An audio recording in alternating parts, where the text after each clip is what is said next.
que chova son boas. Moitísimas gracias por a invitación, estou moi a gusto e moi contento de estar aquí con vos. Que ao fin e a cabo, cando estou aquí, estou como se estivera nunha familia ou con amigos. Eu considero vos a todos amigos, compañeiros, compañeiras, camaradas. Ben, outro día, o 24 de outubro, estivemos en Asturias, non sei se sabedes, protestando contra os premios Príncipe de Asturias.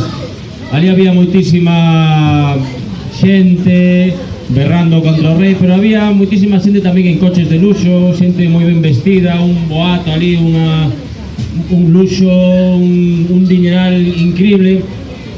Todo ese dineral, toda esa xente que estaba ali non tiña ninguna décima parte da dignidade que temos nós aquí agora, ninguna décima parte. Temos un goberno presuntamente democrático que está a tomar unhas medidas que están a afectar ao povo, que están en contra do povo. Están a facer de lacayos, de sicarios, do que dicía antes o compañero da Troika. Que a Troika o que é a Troika? Mais aló de que se Fondo Monetario e do Banco Mundial, a Troika é o poder económico, é a pasta, é o capital. E son eles os que están a dicir ao goberno, que supón que son os nosos representantes, o que temos que facer, o que ten que facer o goberno. E o goberno que está a facer é exprimir ao povo para darlle dinero a eses mangantes, a ese poder económico. Entón, fronte a toda esa injustiza, fronte a todo ese abuso, temos estas marchas da dignidade, que non é máis que un berro do povo, un berro unitario do povo, que quere loitar contra esa injustiza. Non podemos permanecer calados mentras están a roubar o pouco que xa temos. Os dereitos que conquistamos, o que conquistaron os nosos pais ou os nosos avós, estános a roubar. Estános a roubar para encher o bandullo, os bolsillos dunha xente que non ten necesidades, unha xente que ten dinero e cartos a esgalla e que ainda quere máis. Seguen a roubar. Están a roubar coas tarxetas black, están a roubar dando diñeiro aos bancos, estános a roubar todo o que é noso. Róbanos o tren, a sanidade, a educación, róbanos a vida. Pero unha cosa que non nos van a roubar é a dignidade. E a dignidade do povo temos que expresala o 29 de novembro no Obradoiro. E non só ese día, senón o día seguinte, e o día seguinte, e o día seguinte. Mentras non consigamos unha loita unitaria eficaz e todos estemos realmente convencidos de que se nos unimos e traballamos xuntos e loitamos xuntos e xuntas podemos gañar, non imos conseguir.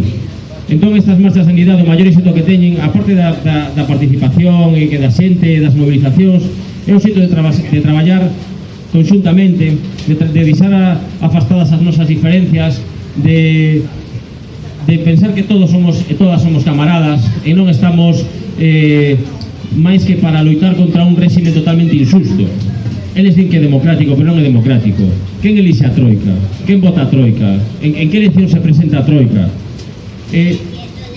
Falando de eleccións, quen votaría un goberno que quere dar case 200.000 millóns de diñeiros á banca mentras hai xente pasando fame? Mentras hai nenos pasando fame, mentras hai malnutrición infantil que din, que non é outra cousa que fame. Eu estou tamén traballando nas AMPAs e sabemos de casos de rapaces que chegan sen poder ter un almorzo en condicións, que pasan fame no colexo, e mentras eles están a roubar e a facer de sicarios dun poder económico nocento e nocivo para toda a ciudadanía. Entón temos que sair adiante, temos que berrar e temos que loitar. E non podemos pararnos en diferencias, que a veces estamos moitos movimentos sociais, moitos movimentos de esquerda ou alternativos, estamos a veces discutindo entre nós que se temos que levar tal ou cal cousa, tal ou cal faixa, que se temos que escribir isto ou aquela outra. Non hai que discutir eso, hai que tirar para adiante e loitar contra eles. E penso que as marchas de unidade están a conseguir. Estamos a conseguir unha loita unitaria que ao final, a pesar das dificultades, penso que vai gañar. O povo penso que cada vez está máis unido e penso que loitará con máis gañas para defender o que é noso.